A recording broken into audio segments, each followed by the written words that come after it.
Estamos ao vivo agora no Instagram, né? Todos vocês aí terão aí a privilégio, né, digamos assim, professor Manuel, estar presente aqui, de prestigiar aí a nossa live com a presença de vocês. Muito obrigado. Thaís também chegando, isso aí. A live de hoje é sobre o quê? O pessoal da TikTok está perguntando. Hoje a gente vai falar das fontes de adubo para as principais, né, culturas cereais do Cerrado, beleza? Deixa eu comentar aí, né, fazer um bate-papo bem legal sobre as principais fontes, né? Vamos dar uma passeada boa pelos nutrientes, né, de onde vem, né, qual que é a importância dele, né, onde e quais são os melhores momentos de a gente aplicar, beleza? Vamos chegar para cá, vocês que já estão aí, muito obrigado. É isso aí. Compartilha com a galera aí, que vocês façam esse conteúdo, fulano é chabão demais. Manda pra eles aí. Manda pra eles aí, chama eles pra cá. Deixa eu iniciar a nossa live, né?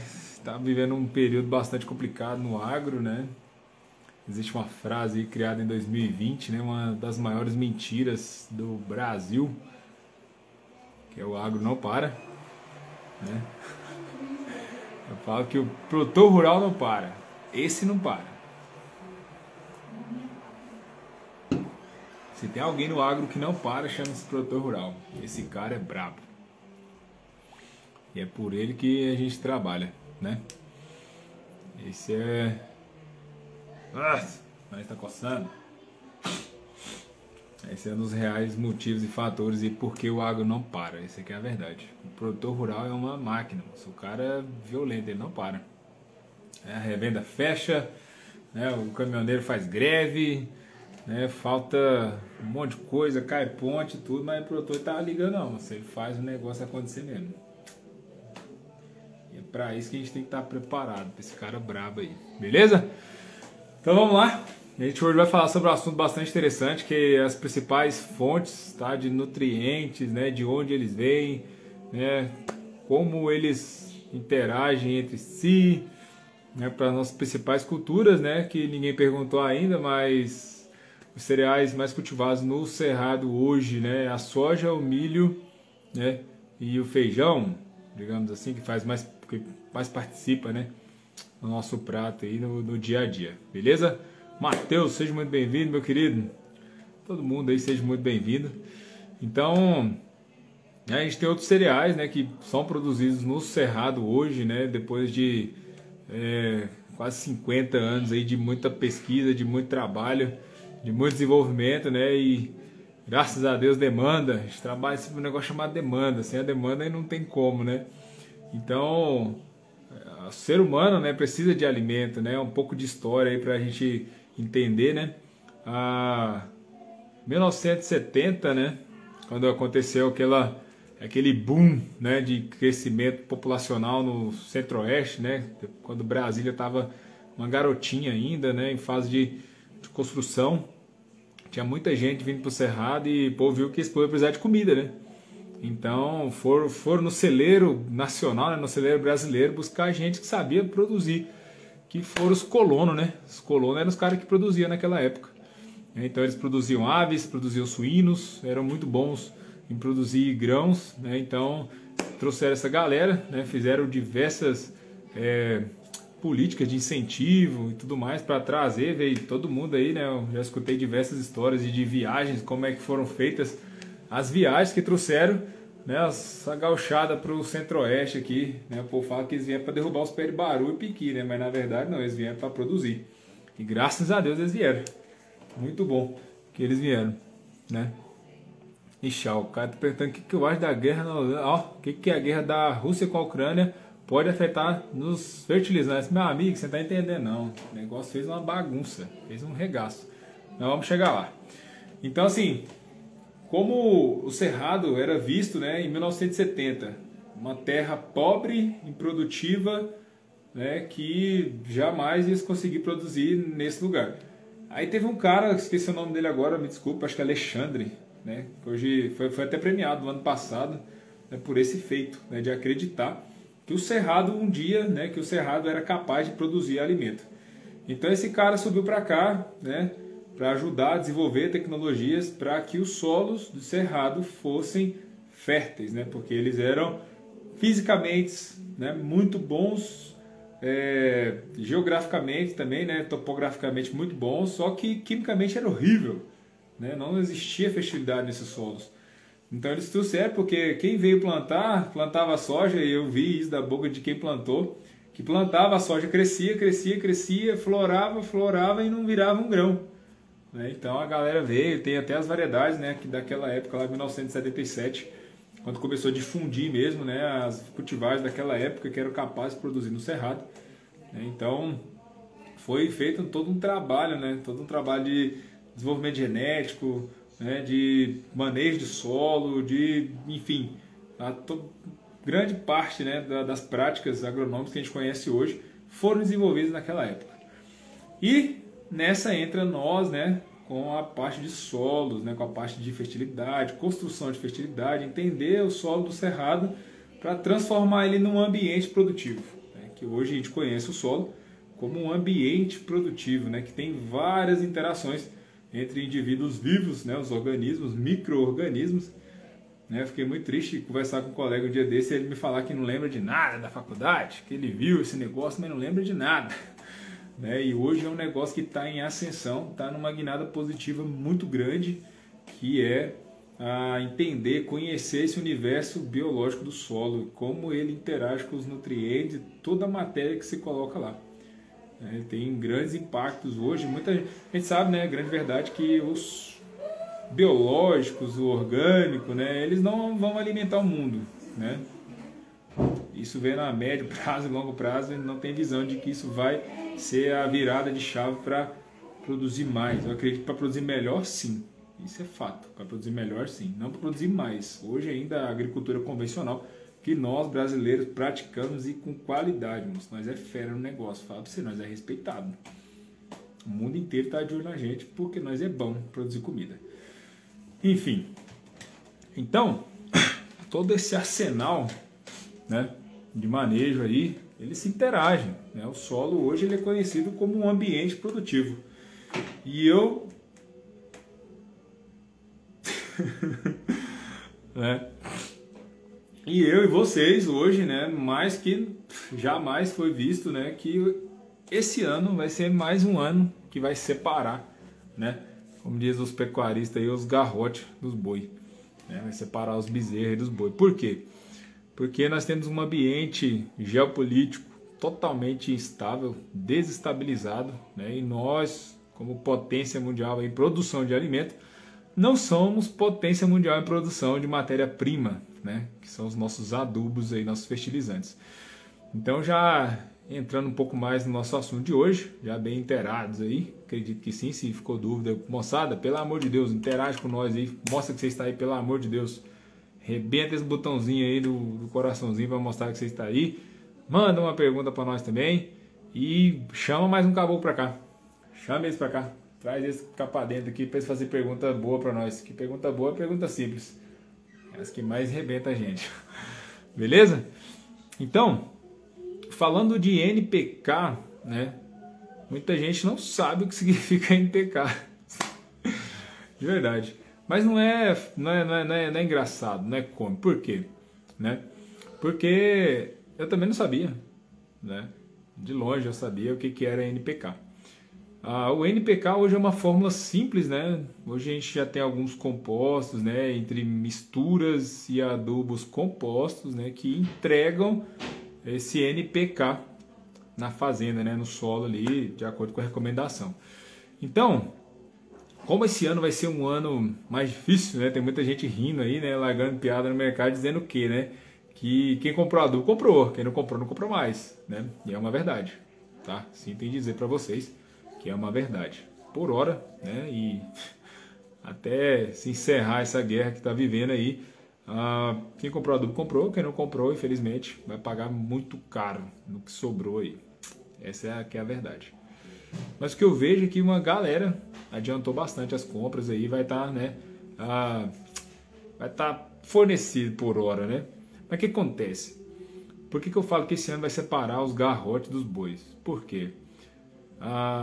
Aquele produtor, né, bem assistido, aquele produtor que se preocupa com o solo, que preocupa e gasta energia construindo um ambiente produtivo, esse cara, esse ano, né, mais uma vez, bem preparado, um bom planejamento, né, uma boa, como eu vou dizer assim, bom planejamento da safra futura e pensando no solo como um sistema a longo prazo, esse cara vai mostrar por que ele é diferenciado hoje, tá?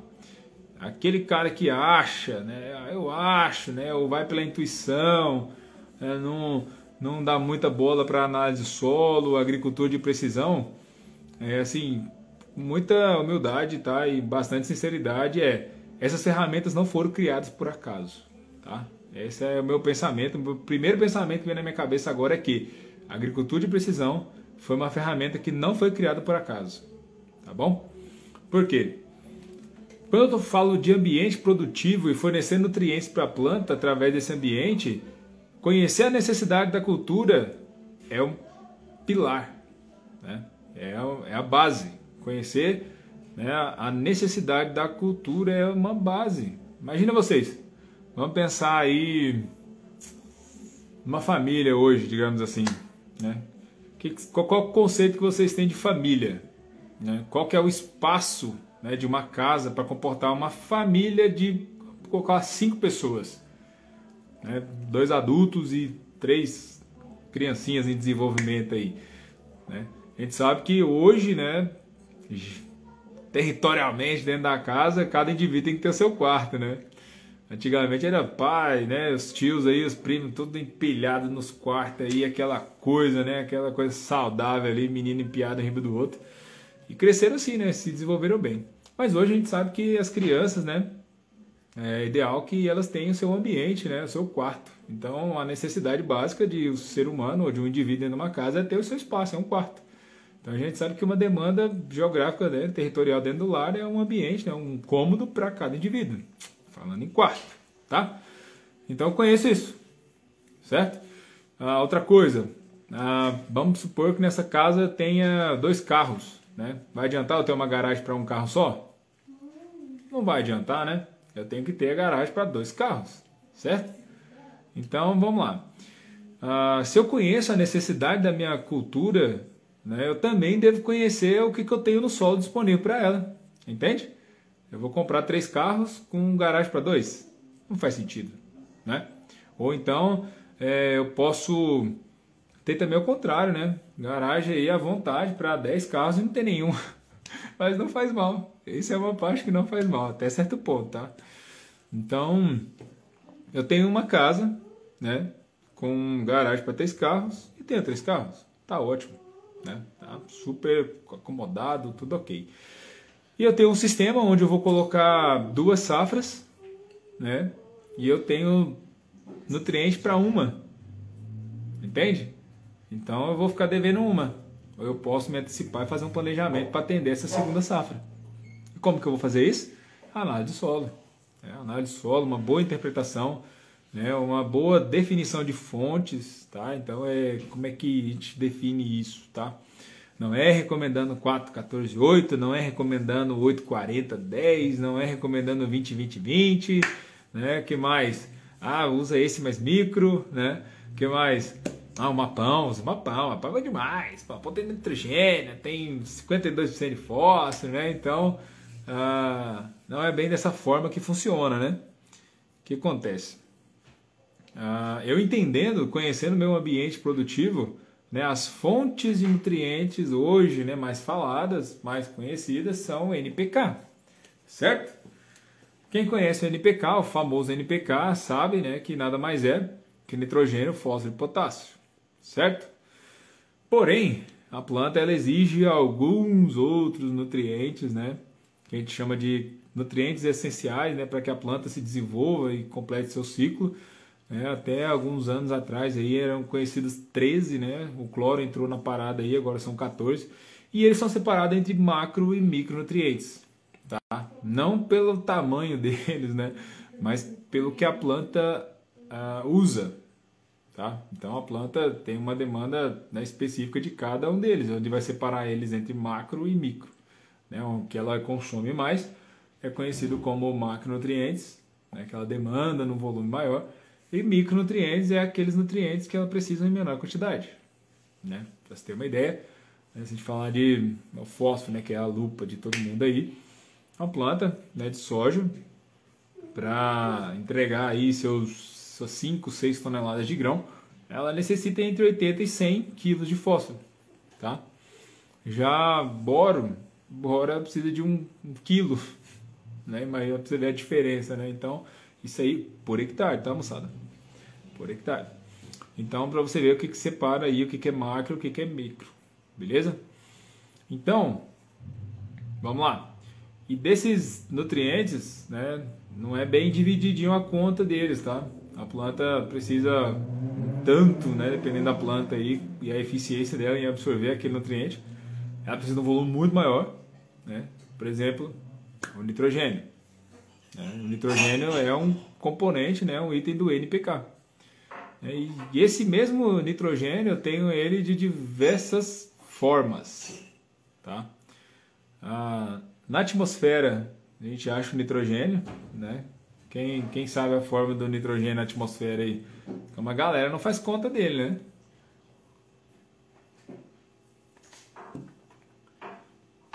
Nutrientes que eu consigo, né, pôr a mão no bolso e fornecer para a planta, né, são 14. Mas tem aqueles que eu não preciso pagar para ter eles, né, para que a planta tenha acesso a eles.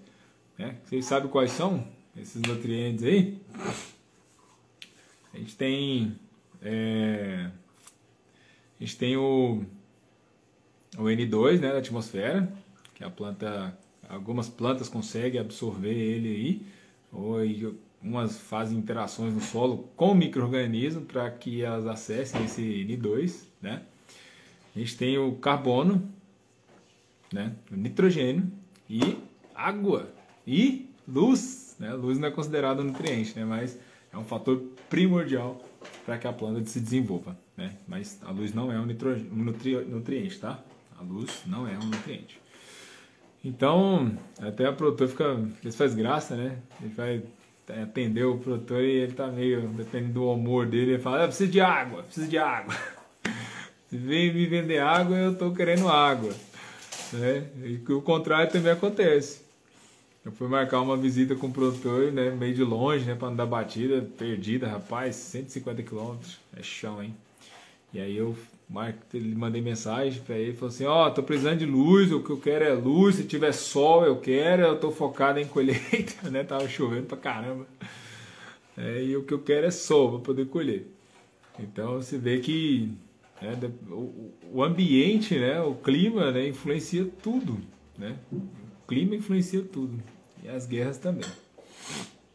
Então vamos lá. Então é verdade que nós sabemos que o Brasil ele é dependente, né, de boa parte dos seus nutrientes do exterior.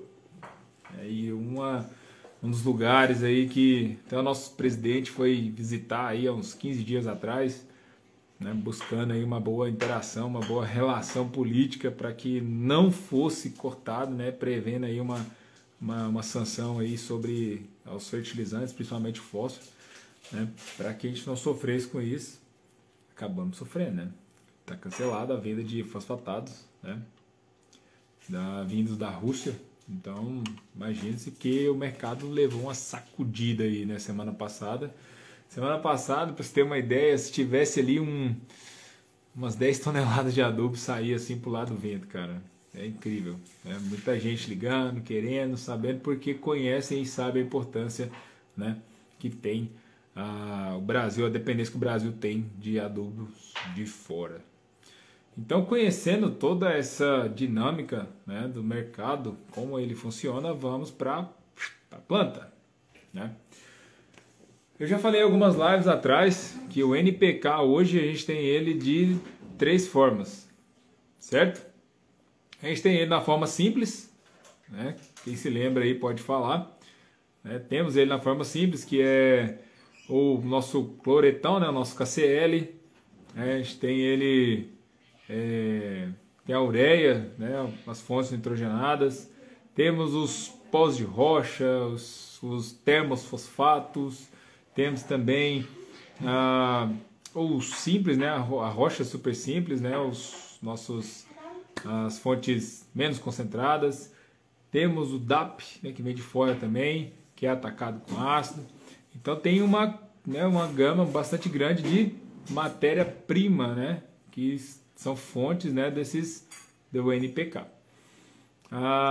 E logo depois desse nós temos os NPKs mistos, né, que é onde eu pego fontes, né, diferentes de NPK e misturo eles em diferentes formas. Lá no início da live eu falei da questão da recomendação, né, do fertilizante para o vizinho, né? Esse ano eu vou usar MAP, esse ano eu vou usar 4-14-8, esse ano 4-14-8 para o feijão é muito bom, né? Quem nunca ouviu isso aí, né? Não, o MAP é o melhor, mas o MAP é mais caro, não sei o que, papapá, e aquela coisa toda, né? Então, qual que é a importância de eu conhecer, né, minha análise, o meu ambiente produtivo nesse momento, né? Porque é através da análise do solo, né, que eu vou conhecer o ambiente produtivo, e aí eu vou conseguir definir a melhor fórmula que vai atender a demanda da minha cultura, quer seja ela feijão, quer seja ela soja ou milho, né? Lá atrás também estava comentando dos cereais que são produzidos aqui, né? Vindo lá da história, né? Este hoje no Cerrado, né? Daqui de onde eu estou, num raio aí de 150 quilômetros, falando em cereais, né? A gente tem produção de trigo, arroz, soja, milho, feijão, sorgo, né? Que mais de cereais aí? Cara, tem muita coisa, né? E outras leguminosas que não são tão representativas, mas também se produz, tá? Grão de bico, ervilha, que mais? Tem outros cereais aí, enfim, é muita coisa. Você olha assim na ponta do dedo, assim, contando, parece simples, mas é bastante coisa. Então, para o desenvolvimento de cada uma dessas plantas, a fonte que se vai usar, conhecendo já o ambiente produtivo, sabendo de quanto de fósforo vai precisar, de quanto de nitrogênio, de quanto de potássio, se vai ter que fazer uma adubação potássica, se vai ter que fazer uma cobertura nitrogenada, né? A cultura vai demandar e o seu ambiente produtivo vai dizer, olha, realmente você vai precisar fazer, olha, isso aqui você não vai precisar fazer, né?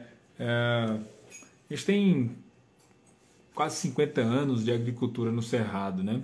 Só que o número de área que era cultivada há 30 anos atrás, de longe ela é parecida com o que tem hoje, né? E também diferente do que vai ser amanhã, tá? E esse amanhã não é literal, tá? É amanhã daqui 5 anos, 10 anos, né? Então, vamos falar das gramíneas, né? De um modo geral, as gramíneas ela têm uma necessidade maior de nitrogênio. Por quê? Porque elas não são tão eficientes em fazer uma relação biológica com o solo, né? Com o brade rhizóbio ali, mesmo que inoculado, tá? Você vai ter que fazer uma coberturazinha porque a demanda é muito grande, né? E a necessidade da planta é muito grande e o que tem no sistema ela é pouco eficiente em absorver, né? Através dessa interação com o solo. Lembrando que a gente tem nitrogênio na atmosfera e no solo, tá? Temos esses dois lugares aí. Vamos lá ver o que o Matheus está dizendo aqui. Carlos, o produtor que tem seu solo bem corrigido, com histórico bom de adubação, considera um teor alto de fósforo. Você acha que este ano ele pode reduzir a dose de fósforo, né? Pensando em custo? Ele não só pode, como deve, né? Boa pergunta, Matheus. Excelente explanação aí. É uma verdade que a gente tem, né? Eu ia entrar nesse ponto agora, por quê? Eu falei do histórico, né? A gente tem quase 50 anos de agricultura no Cerrado já. Né? Só que a diferença é diferente áreas, né? Vamos supor, lá 50 anos atrás, eu tinha... Vamos colocar aqui só na nossa macro, né? Nossa micro, na verdade. Nossa micro-região, que a gente chama de micro-região de Formosa aqui, né? A macro de Formosa, né? Vamos chamar micro em relação ao Brasil. O que acontece? lá 50 anos atrás, cada produtor plantava um lote, né? Um lote há 30 anos atrás era um lote de 200 hectares, né? 100 hectares, 300 hectares. Hoje não. Hoje o seu senhor aí da CEO da Produtiva, ele planta um lote bem maior que ele plantava há 30 anos atrás, né? E essas primeiras áreas que foram cultivadas lá atrás, que vieram jogando quilos e quilos de fósforo todo ano sem fazer a exportação, tá? Desse nutriente, fósforo aqui em xeque, o que acontece? Ele se acumulou no solo, tá? E assustem.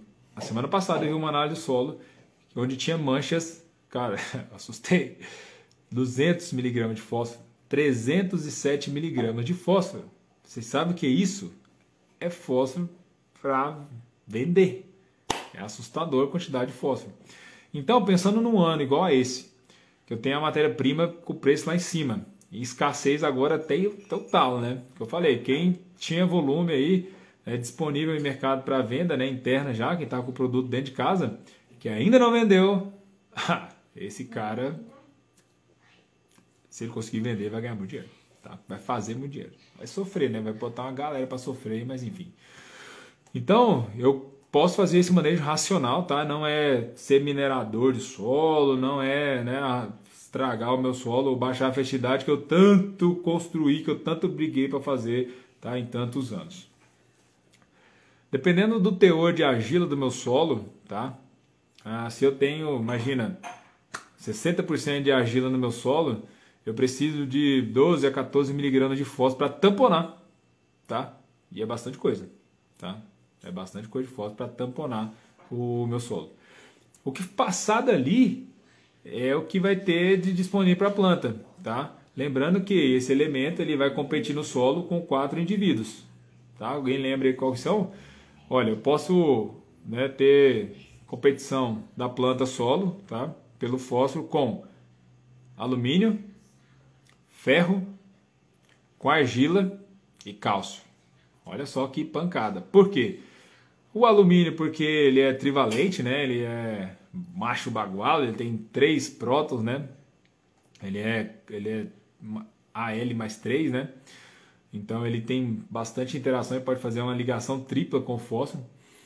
O ferro, por conta da quantidade de ferro, você pensar num solo arenoso, vermelho mesmo, aquele solozão, né, hemático, né, hematito, ele tem muito ferro, então a interação, né, o ferro, bastante ferro disponível ali, consegue fazer essa ligação muito rápida com o fósforo, porque o ferro também é mais 2, e tem muito, né, muita quantidade.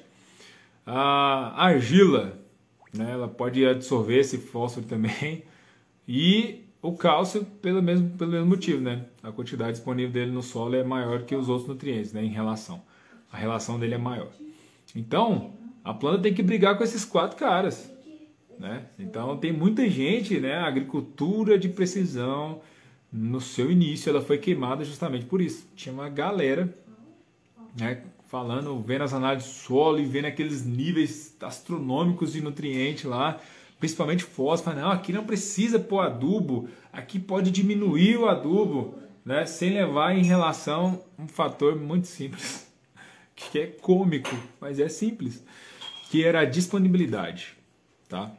O pH do meu solo, ele vai me dizer quanto daqueles nutrientes, tá, que a gente citou lá atrás, os 3 nutrientes lá vai estar disponível, tá bom?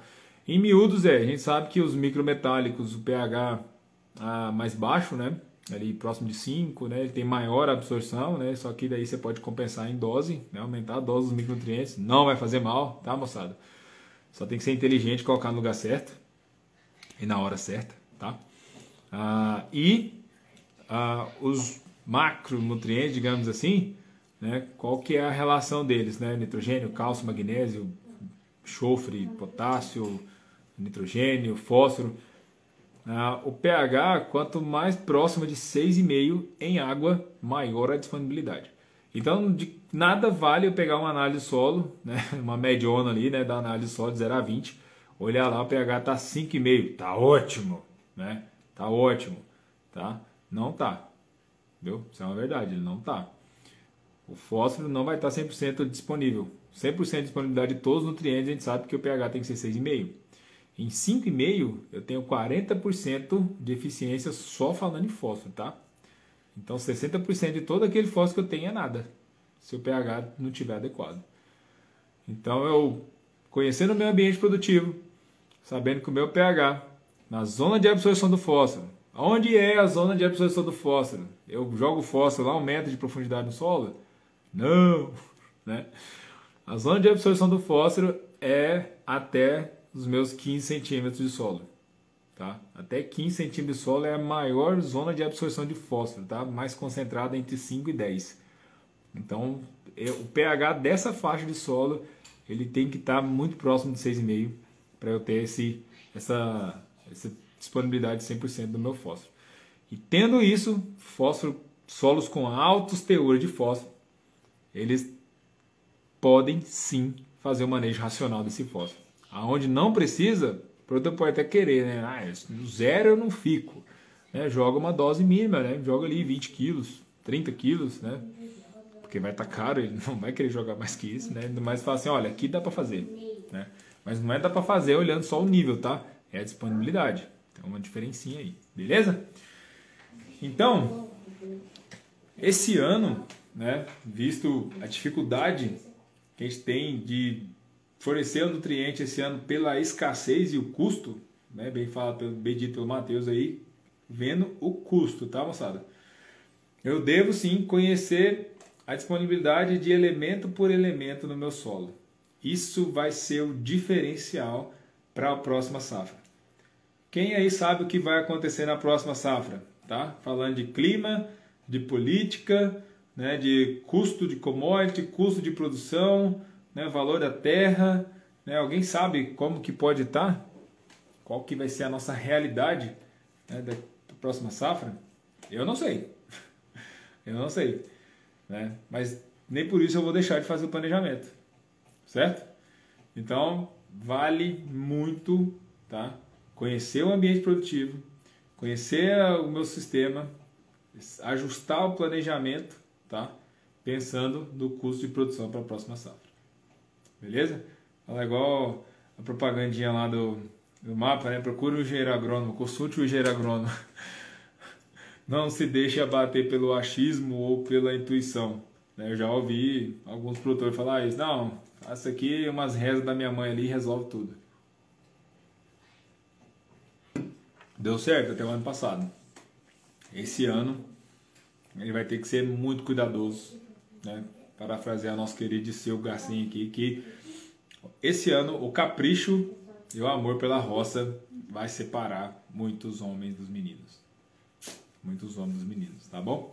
Porque o muito, né, o mais, nem sempre é o bem feito. O excesso também é um pecado na roça.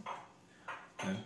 Ontem eu fui no plantio de milho e estava se usando 20,020.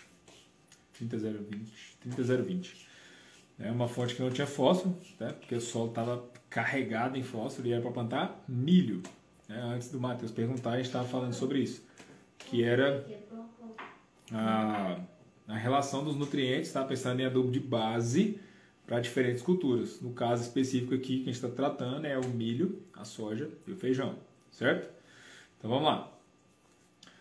Se eu tenho uma área com nível bastante alto, tá? De fósforo, é alto mesmo, estou falando coisa de 80 miligramas, 100 miligramas, é fósforo, moçada.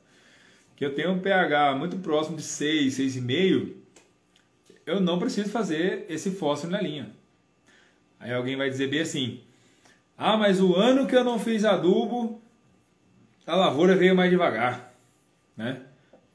É diferente, tem que pôr adubo na linha. Aí eu truco isso aí. Eu truco esse negócio aí. Fala um pouco das vias de alimentação das plantas. Isso é interessante, cara. Isso é muito legal. Pode falar um pouco sobre a adubação de baixa, média e alta concentração que você citou em um vídeo? Podemos também. Obrigado pelo comentário aí, galera lá no TikTok, eles arrebentam nós. Valeu, obrigado. Vamos lá, já eu te respondo aí, me cobra aqui, beleza? Então vamos lá. Eu fiz um lado a lado de adubo, tá? Onde eu plantei com uma fórmula 32800, um organomineral com micronutriente, enxofre, cálcio e um MAP, tá? Qual dessas duas áreas vocês acham que teve um arranque melhor? Tá? Foi 300 quilos, tá? Do 328, mais micro, organomineral, e 220 quilos do MAP. Qual dessas áreas vocês acham que ela veio melhor? Qual foi o arranque melhor? Vocês têm uma ideia de qual foi? Está falando de um MAP, né? 115200. Então, falando de um 32800. Né? Zero potássio mais micronutriente. Qual dessas áreas vocês acham que veio melhor? Por que eu estou dizendo isso? Porque a fonte do adubo, aquela que tem nitrogênio, né? Contra aquela que não tem ou que tem menos, ela vai se sair muito melhor no seu arranque inicial. Mas muito melhor. Mais verde, com a folha mais longa, um padrão de lavoura muito mais bonito, né? Ah, tá vendo? Se eu tivesse plantado sem adubo, que pau que eu ia levar agora já na largada? Né? Não é verdade. Por quê? Porque a interação que a planta, né, já no seu estágio inicial ali, ela tem que fazer com o solo para absorver o nitrogênio, ele é maior do que se você colocar ele na linha. Tá? Ah, cara, então você está dizendo que se eu plantar num solo onde eu tenho potássio, onde eu vou fazer a adubação potássica em cobertura, né, e eu optar por colocar um fosfatado, né, ou NPK que tenha mais N, ou tenha só N em proporção, tá? Não vai colocar aí 100 kg de N na linha, tá, moçada? Vamos com muito cuidado. Tá, mas a gente sabe que até 25 kg de N na base da soja não faz mal para ninguém, né? Caldo de galinha, né? Caldo de galinha, 25 kg de N na soja não faz mal para ninguém. Isso é falado e pregado pelo Francelli já há muitos anos, tá? E os resultados das lavouras, né? O stand, a sanidade, né? A qualidade de planta que você tem numa área onde se coloca nitrogênio na linha, ela é muito superior à que não tem, ou à que tem menos. Então, não pôr adubo na linha é ruim? Não, não é isso que eu estou dizendo. É que se eu tenho fósforo adequado, se eu vou fazer um cloreto a lanço, né, eu vou fornecer meu potássio a lanço, se eu tiver uma fórmula, né, que tem um cheirinho só de fósforo, mas o zero de potássio tem um pouco de N, eu posso sim fazer ela na linha. Porque quando você fala em adubo, todo mundo a lupa é só no fósforo. Esquece que a interação dos outros nutrientes, a planta também conversa com eles. Tá? A planta realmente ela conversa com o solo. O coleguinha ali no TikTok perguntou das vias de absorção de nutrientes, né? De alimentação que ele colocou das plantas. Tá? A principal delas é a raiz. Né? Então eu, Carlos, eu opto sempre por pôr todo e qualquer nutriente para a planta na raiz. Né? Via solo mesmo. Tá? Só que obedecendo, né, alguns princípios ali, né? Da concentração de sal na rizosfera, da inibição de desenvolvimento radicular, né, e tudo mais. Só que pensando na via mais eficiente de absorção do nutriente é a raiz. Então eu vou priorizar esse nutriente na raiz. Tá? A folha também absorve? Absorve. Né? Qual que é a melhor ou a mais eficiente aplicação foliar? É a que a planta precisa. Tá? Uma análise foliar vai te mostrar isso. Vai te mostrar o balanço de boro, vai te mostrar o balanço de magnésio, de cálcio, né, de enxofre. Então, tudo isso aí você vai conversar, análise solo com análise foliar, entender o estágio da planta, que foi feita a amostragem, para entender por que alguns nutrientes estão em alta e outros estão em baixa. Tá? Isso é muito importante. A gente fez um vídeo também falando só sobre isso. Né, de observar a análise solo e a análise foliar para entender se elas estão se conversando, se está tudo certo. Ok? Um negócio interessante ali que a colega pediu para a gente citar novamente, que era em relação à classificação de adubo, tá? Não o tipo de adubo, não estou falando de simples, misto e composto, tá? Finalizando o composto eu entro, tá? Falando da classificação dele. O composto, né? A gente falou do simples, né? Das fontes, a gente falou das misturas de NPK, e o composto é aquele onde eu consigo agregar todos os nutrientes em um único grano. Tá? Então, quando eu vejo um NPK, né, uniformezinho em grânulo, em forma, né, geométrica, e com todos os nutrientes em um grão só, esse é uma fórmula composta. né? E hoje a galera tá migrando, tá indo, né, num vante muito forte no organomineral, porque é o adubo da vez, né? O adubo que mais aumenta a minha relação planta e ambiente, né? Mais faz interações, mais disponibiliza nutriente, enfim, eu consigo fazer manutenções e mudar, né, agregar mais relações no meu solo planta com o organomineral, tá? Não é porque é bonito, não é porque é moda, é porque é eficiente, tá? Toda tecnologia lançada, né, mal posicionada, ela não vai servir, né? Mas se é um negócio interessante, um negócio que faz diferença, cara, eu devo aplicar aquele negócio no ambiente onde ele vai me entregar mais, tá? Porque não adianta nada eu usar o adubo mais barato, não adianta nada eu usar, enfim, pensar só no barato se eu não levar em consideração a eficiência. Pode custar R$1. Se não fizer eficiência, se não tiver, né, se não entregar resultado, não tem valor, é caro. É caro. Agora, se eu pago mais caro num adubo, se eu pago mais caro numa semente que já vem tratada com maior vigor, com maior germinação, se eu já pago mais caro numa máquina que vai me plantar melhor, que vai ser mais eficiente em hora, né? Isso não é caro, porque ele vai te devolver, vai ter retorno. Não sei se deu para entender um pouco aí sobre caro e barato. Mas vamos lá. Um outro fator que é interessante levar em consideração num momento como esse, né? Essa dificuldade toda que a gente está vivendo em termos de comercializar fertilizantes, né? Tanto para quem vende, para quem compra, é observar, né, a necessidade da planta e a fonte que eu vou usar. Tá? Existem N e N fórmulas, né, de mistura de NPK. Dentre elas, eu tenho as misturas de baixa concentração, de média concentração e de alta concentração. Tá? O que é isso? Eu vou pegar a minha fórmula e vou somar, né, os nutrientes que tem nela. Vamos pegar uma fórmula aí, e quem perguntou aqui, faça a conta aí para nós. Né? Uma fórmula de um super simples aí, um 2,21, né? Quanto de nutriente eu teria nessa fórmula? Um 2,21. Eu teria 20 kg de N e 21 kg, não, 210 kg de fósforo, né? Então eu teria 20 com 210, então eu teria 230 quilos de adubo em 1 tonelada. Esse adubo é considerado, né, um adubo de baixa concentração. Tá? Qual que é a vantagem dele? Claro que ele tem uma vantagem. A vantagem de se usar um adubo de baixa concentração, né, e o melhor ambiente para usar ele é um ambiente que está em construção de fertilidade. Tá? Por quê? Eu ainda vejo hoje pessoas, né, produtores, usando aquela famosa e cultural dose de 500 quilos de super simples antes do plantio. Por quê? Porque ninguém falou para ele que não precisa. Em solos onde a fertilidade já está construída, solos que já estão balanceados, né, e satisfeitos de fósforo, eu não preciso mais aplicar aqueles 500 quilos de fósforo culturais, né, que isso aí virou uma cultura, não é mais necessidade. Fique claro.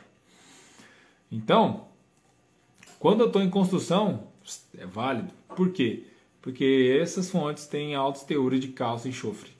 Tá? Então, em termos de mobilidade, né, e agregação, né, digamos assim, de nutrientes no solo, o cálcio e enxofre faz um excelente trabalho. Né? Vai tamponar alumínio, né, vai levar cálcio em profundidade porque tem enxofre. Então, você vai transformar o seu solo, né? Vai realmente modificar ele. Por quê? Porque ele tem interação com o solo pelos níveis de cálcio e enxofre. Fechou? Então, essa soma dos nutrientes, elas vão até 250, né, 260 quilos. Tá? Esse é um adubo de baixa concentração. Passou disso, né, passou de 250 quilos de nutriente por tonelada até seus 350, 360 quilos, é considerado um adubo de média concentração. O que é isso? Né? É um adubo que a soma dos nutrientes dele, o N, P, K e micros, enfim, vai ser igual a 250 a 350 quilos. Esse é um adubo de média concentração. Tá? Qual que é o ambiente desse adubo? Onde eu uso ele melhor? Aí vai da sua conta. Né? Qual que é a dose que você vai jogar e qual que é o seu rendimento operacional. né? Se é um solo que está ali em transição de construção para ambiente produtivo estável, né? Você vai calcular ali, né, qual que vai ser a dose dele e onde vai render mais, né? Se eu posso usar ele ou se eu já vou direto para um de alta concentração, pensando em baixar a dose desse adubo porque ele é mais concentrado, tá? Esse é um detalhe que pouca gente pega. Então, quais são os adubos de alta concentração? Os adubos de alta concentração são aqueles que a soma do nutriente é maior que 250 kg. Então, eu tenho os adubos, né? Exemplo famoso é o MAP. O MAPão tem 11,52 e tem alguns micros, né? Então, a soma de adubo dele já passa de 500 kg. Né? Tem algumas formas aí que chega até 600 kg, né? De nutriente, 580 kg de nutriente em uma única tonelada. Então, qual que é a vantagem de usar esse adubo? A vantagem é, eu consigo suprir a demanda do meu solo, a necessidade daquele momento, com uma dose muito baixa. Então eu tenho um rendimento operacional muito maior. Então com 200 quilos, 180 quilos, até 100 quilos, né, que é quando a gente faz um cálculo aí e vê que o solo suporta, que você vai conseguir, né, o seu solo vai suprir a planta você fornecendo apenas 100 quilos, né, que é a dose de exportação. Você não precisa fazer a dose ai caramba, fugiu o nome agora. Deu branco, né? De exportação e caramba, mandei moçada, deu branco agora aqui, ué. Tá sendo cantor que esquece a música e manda o povo cantar. Canta aí! Que cor, mãe? Então a planta ela vai mudar o jeito dela absorver o nutriente? Não vai. O que vai acontecer? Ela vai fazer a extração e exportação. A extração. Ela vai fazer a absorção única, só que a adubação você vai fornecer o que ela vai tirar tudo do solo, né? Você vai calcular ali quanto de fósforo, quanto de nitrogênio, potássio, enfim, todos os nutrientes. Falar assim, eu vou colocar tudo, para não mexer nos níveis que eu já tenho no solo. Não, esse ano é um ano de usar, né, um adubo racional, nada de adubo grosso, né, porque realmente eu preciso racionalizar esse adubo, eu vou colocar só o que precisa. As fontes concentradas, de alta concentração, são fontes que vai atender esse operacional. Você, com 100 kg de um adubo de alta concentração, você vai conseguir suprir apenas a exportação, né? Você vai considerar o que vai ser voltar na palhada, né? Vai ser mineralizado de novo e vai contar só o que vai sair no grão. Perfeito? Beleza? Esse é a diferença entre os de baixa concentração, de média e de alta. Fechou? Então, se eu vou começar o plantio com uma cultura, né, que exige, né, uma demanda maior de nitrogênio no arranque ali, qual que é a melhor forma que eu posso usar? Eu, Carlos, sempre opto por aquelas que têm uma maior concentração de N. Tá? Eu primo tirar o potássio da linha, né, a não ser que seja que a gente veja que naquele ambiente a estratégia melhor do potássio é a lanço. Tá? E aí também tem as diferentes fontes, né, tem diferentes tecnologias. O potássio a parte, com nitrogênio e o fósforo na linha. Pensando só em stand, tá, moçada? Pensando só em planta sadia. Beleza? Se é um feijão, né? O feijão é uma demanda altíssima, né, de nitrogênio. É tanta, né, que ele mesmo fazendo fixação biológica, eu tenho que dar uma cobertura nele ali, em determinada fase. Para quê? Para que ele não para que não falte, né? Então, olha aí, o cara deu um exemplo, 32800. Ah, você conhece, né, Carlos? Onde devo usar o de baixa concentração? Acredito que essa eu já respondi, né? E então, pensando em interação ambiente-planta, né? Qual que é a demanda da minha cultura no momento inicial para definir essa fonte? Por quê? Porque poucas raízes, né? Baixa eficiência de nutrientes no solo, em virtude do pH. Então, se eu fornecer o mais próximo dela ali, o que ela precisa, melhor ela vai me agradecer. Então, entendi a frase do mapa. Procura um engenheiro agrônomo, né? Faça uma análise do solo. Aí eu vi essa propaganda, essa frase foi na propaganda de calcário. Mandando tirar a análise do solo e consultar um engenheiro agrônomo para interpretar a análise do solo.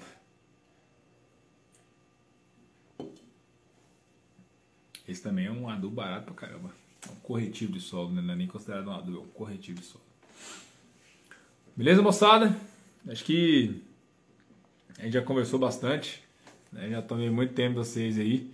Quero agradecer a vocês. Quem tem pergunta, manda pergunta aí. Vamos abrir para perguntas aí agora. E dizer para vocês, né? O recado básico é: quanto mais informações eu tiver do meu ambiente produtivo, que eu tiver em termos de expectativa de colheita, né? Lá, lógico que tem que ser um negócio racional, tem que ser construído, né? Conhecendo o ambiente, conhecendo as variedades e cultivares que eu vou estabelecer, vou colocar ali e híbridos também, né? Que eu vou colocar no meu sistema, entender racionalmente o que o meu sistema é capaz de me entregar usando aquela tecnologia, né? Usando a melhor fonte é a mais barata? Nem sempre, foi o que eu acabei de falar. Está bolando um jeito de trazer um depoimento, né, de um cliente que eu atendi e que mudou totalmente o panorama, né, em termos de manejo, em termos de eficiência de produto, em termos de visão para usos de adubação, né? Então ele vai tentar trazer, ele ainda está ajustando aí de que melhor forma, se vai ser ao vivo, através de um vídeo, um material online, né, digital, para ele falar um pouco mais da experiência dele, tá? Quando ele virou a chave e falou assim: vou usar fontes agora, né, de maior eficiência, fontes protegidas, fontes que realmente, né, entreguem o resultado e não seja mais um meio cultural, um meio operacional de se levar à lavoura. Qual a diferença entre milho híbrido e transgênico? Uau! Vamos lá. Vamos responder a pergunta aqui do Gleison. Gleison, obrigado pela pergunta. Eu falei que pergunta simples é aquelas que dá no meio da gente. Gleison, é o seguinte, essa pergunta é muito boa, mas tem diferença? Se falando em milho, tá? Não tem diferença. Por quê? Porque todo milho é híbrido, tá? O milho, né, hoje os híbridos de milho são híbridos justamente por isso, porque eu consigo isso através de um cruzamento genético, tá? Eu tenho características desejáveis de uma planta e desejáveis de outra. Então eu vou cruzar essas plantas e eu vou ter um híbrido, né? Miguelzinho ali, meu filho, né, de 5 anos, é um híbrido, né? Ele é resultado genético da mistura da mãe dele com a minha, certo? Mas ele não é transgênico, tá? O que é a transgenia? Transgenia é quando nós, né, através da biobalística, né, do melhoramento genético, inserimos um gene que a planta não tem, que é diferente, né? No caso aí, é o Bacillus thuringiensis, né, que é o que foi inserido na planta para que a planta fosse capaz de multiplicar esses cristais, essa proteína dentro dela, visando proteger ela de pragas, no caso lagartos, né, mastigadores aí. A lagartinha tem que comer a plantinha, tá, para essas proteínas poder atuar no intestino delas, certo? Então, aquilo que eu tenho te respondido aí, né? Qual a diferença entre milho híbrido, né, e transgenia? Híbrido, todos os milhos são híbridos, e transgenia é uma tecnologia, né, que é adicionada, é um gene que é adicionado no DNA da planta. Beleza? Respondido? Boa pergunta, tá? Posso usar Arla como adubo foliar no milho? Pode, né? Não deve. Não deve, mas pode, é mais caro. Não sei se você já fez a conta, mas é muito mais caro, tá? O nitrogênio, no dia que fizemos a conta, o quilo de nitrogênio ele ia custar aí, acho que era R$ 7,30, era R$ 6,70, e o quilo de nitrogênio do Arla ia custar R$ 9,00. Se tá sobrando grana aí, você toca o pau, usa a Arla, né? Que daí vai ser um lugar onde você vai conseguir botar um dinheirinho aí a mais, né? Mas falando do Arla, né, ninguém conhece os outros componentes do Arla, né? O Arla não é um produto desenvolvido para a lavoura. Hoje ainda não. Pode ser que mais na frente eles, né, inventam lá de embalar a Arla e vender como produto, né, o nutriente foliar. Mas hoje ainda não é recomendado para lavoura. Apesar de ter um alto teor de nitrogênio, o Arla não é recomendado, além de ser mais caro. Beleza? Sem mais perguntas, obrigado aqui vocês, pessoal do Instagram aí, pela paciência, né? Sei que semana de carnaval aí, semana de guerra em outros lugares, né? Quinta-feira, zona pesada, né? Haja paciência para tolerar o Carlão 1 hora, né? Mas obrigado aí pela interação, obrigado pelas perguntas, quem perguntou, obrigado quem participou, beleza? Fiquem todos à vontade aí, fazer pergunta lá no direct, em olhar os nossos materiais aí, que já tem bastante coisa aí, bastante vídeo, bastante live aí, para gerar dúvida e vocês terem motivo aí para ir falar com nós de novo aí, para fazer pergunta, beleza? Super abraço a vocês, obrigado e até a próxima, fiquem todos com Deus, até mais.